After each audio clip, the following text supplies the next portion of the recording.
Sometimes life is not easy. నువ్వు అనుకున్నంత easy కాదు కొన్నిసార్లు జీవితం. క్రైస్తవ జీవితం నువ్వు అనుకున్నంత ఈజీ కాదు. ప్రభుతో జర్నీ కొంతమంది బెడ్ ఆఫ్ రోజెస్ అనుకుంటారేమో కానీ ఇట్స్ ఎ ఛాలెంజింగ్ లైఫ్. కొన్నిసార్లు చాలా కష్టంగా అనిపించవచ్చు. నాకే ఎందుకు ఈ శ్రమ, నాకే ఎందుకు ఈ నింద, నాకే ఎందుకు ఈ అవమానం, నాకే ఎందుకు ఈ రోగం, నాకే ఎందుకు ఈ ఆర్థిక సమాన ఇబ్బంది. When my God is so rich, why I suffer poverty.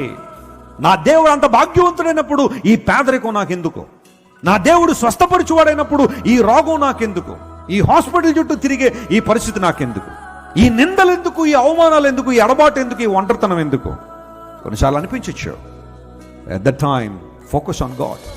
దేవుని వైపు చూడు. ఆయన ఏ పాఠాలు నేర్పించాలనుకుని నేర్చుకో. నీ జీవితంలో ఇంకా ఇంకా ఉన్నతమైన స్థితికి ఎదగడానికి ఆ ఎదురుగాలను ఉపయోగించుకో. ఒకనాడు నువ్వు చూస్తావు, ఇందుకోసం ఆ దేవుడు ఈ శ్రమ నా జీవితంలో పంపించాడని, ఎందుకోసం ఆ ఇబ్బంది నా జీవితంలో పంపించాడని. ఐగుప్తు దేశానికి యోసేపు ఒక ప్రయోజనకరమైన గవర్నర్గా మార్చబడ్డానికి కారణం అతడు ఎదుర్కొన్న శ్రమలే.